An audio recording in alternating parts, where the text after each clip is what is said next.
মুসা নবীর যুগে বৃষ্টি হয় না। শকরি নবীর কাছে যায়, বলে নবী গো বৃষ্টি হতেছে না, একটু আল্লাহর কাছে দোয়া করেন। উনি দোয়া করতেছে, বাবাজি অনেক মানুষ নিয়ে দোয়া করতেছে, বৃষ্টি হয় না। ডাক দিয়া আল্লাহ আমি না পয়গাম্বর, আমার দোয়া কি তুমি কবুল করবা না রে মালিক? আল্লাহকে কবুল করবো যাদেরকে নিয়ে দোয়া করতেছো। এদের মধ্যে 40 বছরের একটা পাপিষ্ট আছে, যার জীবনে কোনো গুনাহ কাজা নাই, মানুষের নেকি কাজা নাই, তার পাপ কাজা নাই। ও মুসা, যতক্ষণ ওই লোকটা এই মসজিদ থেকে উঠে যাবে না, ততক্ষণ আমি আল্লাহ তুমি মুসার দোয়া কবুল করবো না রে। মুসা নবী ডেকে বললেন, হে 40 বছরের পাপিষ্ট, ময়দান থেকে উঠে যা, তোর জন্য দোয়া কবুল হয় না রে। তাড়াতাড়ি উঠিয়া যা, যদি উঠিয়া না যাস, নাম ধরে আল্লাহর কাছ থেকে নাম জানিয়া কানে ধরে ময়দান থেকে উঠে দিব।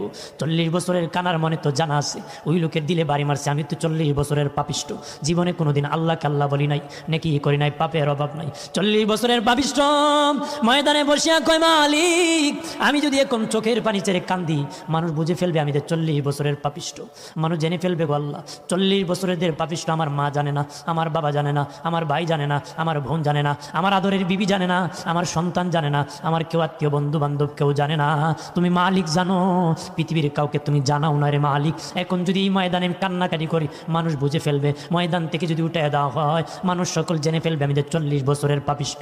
ও গো আল্লাহ, ও প্রভু, সমাজে আমি হাঁটতে পারবো না, সমাজে আমি বসতে পারবো না, সমাজে খাইতে পারবো না, মানুষ আমাকে ঘৃণা করবে, মানুষ আমাকে ঘৃণা করবে, আমি 40 বছরের পাপিষ্ট রে মালিক।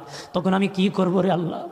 আল্লাহ গো তুমি শরম দিও না, 40 বছরের ভিতরে তুমি কোনো শরম দেও নাই, আমি এখানে তোমারকে বলতেছি আর জীবনে কোনো পাপ করবো না। মুসা নবী আকাশের দিকে তাকায় দেখে সাদা আকাশটা কালো হয়ে গেছে, সাদা আসমান কালো হয়ে গেছে, বৃষ্টি পড়া শুরু হয়ে গেছে। মুসা নবী কয়, মালিক 40 বছরের পাপিষ্ট এখনো তো ময়দান থেকে উঠে যায় নাই, মালিক গো তুমি না বলেছো সে উঠে না গেলেন বৃষ্টি দিবা না, এখনো সে যায় নাই, এখন কার দোয়ায় বৃষ্টি দিতেছো? আল্লাহ বলেন, মুসা রে, যার কারণে বৃষ্টি দেই নাই, তার দোয়ার কারণে আমি আল্লাহ বৃষ্টি নাজিল করেছি। আর জোরে বলে, যার কারণে আমি আল্লাহ বৃষ্টি দেই নাই, তার দোয়ার কারণে আমি আল্লাহ বৃষ্টি নাজিল করেছি।